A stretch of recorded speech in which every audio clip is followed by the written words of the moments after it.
He had barely given birth when the man took all the money from the house, leaving him not even a warm coat.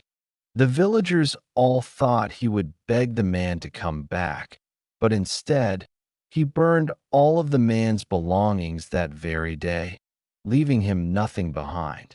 When the man left, he kicked open the delivery room door, threw down 100 yuan, saying it was to buy food for the hungry baby, and that he was going out to enjoy a life of luxury with his lover, leaving him to fend for himself. He sat on the cold earthen bed, holding his sobbing baby, without uttering a sound. He only touched the silver bracelet under his pillow, the bracelet his mother had given him before she died, saying it could ward off disaster and also be exchanged for money. Everyone thought he would keep it as a keepsake. The next morning, he took the baby straight to the gold shop in town and pawned the bracelet for 30,000 yuan. People advised him to keep some for himself, but he shook his head, depositing all the money into his card without touching it. On the fifth day, the man, out partying, called back to berate him, saying he didn't know how to manage a household and couldn't even take care of a child. He didn't reply, hung up the phone immediately, and went to the village committee to get a certificate to transfer the man's household registration out of his house. I piled all the farm tools, clothes, and quilts he left at home in the yard and burned them. The smoke filled the whole village, and everyone knew he had broken up with the man. On the 10th day, he suddenly took the child and went back to his parents' home without telling anyone.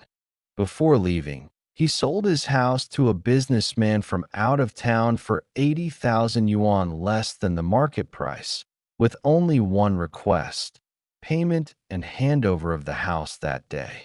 The buyer felt he had gotten a great deal and transferred the money to him on the spot. He took the money and left the village that same day without even looking back. The villagers all said he was crazy, selling a perfectly good house for a pittance, and before the man even came back, the family was gone. Only he knew that the man wasn't going out to have fun. He was going out to escape debt. She had discovered when she was 7 months pregnant that the man had gambled away all their savings and was heavily in debt to loan sharks. She didn't argue or make a scene. She just silently kept track of every debt, watching the man squander the family's wealth step by step. On the 12th day, he used the money from selling his house and pawning his bracelet to rent a small grain and oil shop in the county town, naming it No Turning Back. He hired 2 honest middle-aged women to mind the shop and 2 strong men to watch over it during the day and guard it at night. People thought he just wanted to run a small business. No one knew he was waiting for his man to come back and cause trouble.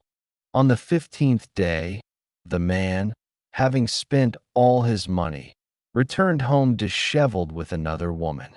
When he arrived, the locks had been changed, and a stranger opened the door. He pounded on the door like a madman. The buyer produced the house sale contract and said, "This house is no longer yours." The man panicked and ran to his parents' house to make a scene. His parents chased him out with sticks, saying, "Our daughter has long since cut ties with us. Don't come looking for us again." In fact, before he left, he had specifically told his parents that no matter how much trouble he caused, they should not say where he was, and even if he attacked them, they should not admit it. On the 17th day, the man, still unwilling to give up, inquired in the village every day. Finally, someone told him that the man had opened a grain and oil shop in the county town. That afternoon, the man rushed over, shouting as soon as he entered that he wanted to take the child and demand money to pay off his debts. Just as he reached the counter, he was stopped by two burly men who pushed him back repeatedly. Only then did he realize that the man had anticipated his arrival and had hired people in advance. The man sat behind the counter, quietly doing his accounts, without even looking up, and directly pushed a divorce agreement in front of him. It clearly stated that the child would be his. All the gambling debts the man had incurred outside had nothing to do with him. From now on, they were completely cut off, their lives and deaths unrelated. The man was dumbfounded. He thought the man was weak and easy to bully, that he couldn't live without him after giving birth, and that he would definitely help him pay off his debts. He had run away with the money, intending to leave the mess to the man, hide away for a while, and come back after the man paid off his debts. But he hadn't expected that the man was much better off than him. Long before he secretly gambled and had affairs with other women, his heart had already died. He endured it silently, not out of fear, but to wait for an opportunity, to wait for him to be completely exposed, to wait for him to lose his last shred of conscience, so he could cleanly extricate himself. What he didn't expect was that he still had evidence of his gambling. Recordings he secretly made while pregnant of phone calls with his gambling buddies, and IOUs he had written. He didn't want to show them, but the man wouldn't give up, coming to the shop every day to cause trouble, threatening to ruin his reputation. He directly handed the recordings and IOUs to the local police station.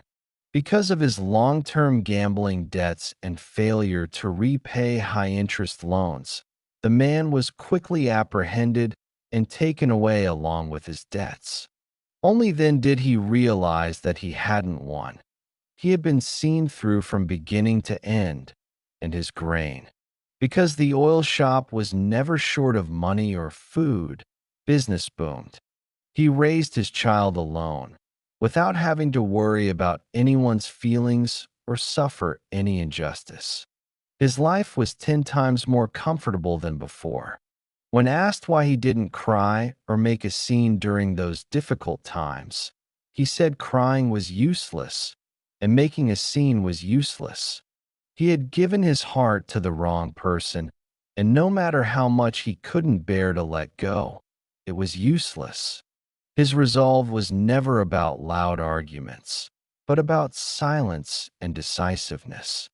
If you don't cherish me, I won't leave you with any affection. If you treat home as a fallback, I'll treat it as a burden.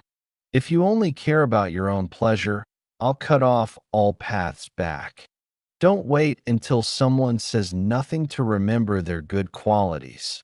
By then, it's too late. You must learn to cherish what you have. Don't drive those who truly care about you to the point of never looking back. If you don't value others, don't blame them for kicking you out of their lives. True strength isn't about enduring. It's about letting go decisively when it's time to let go.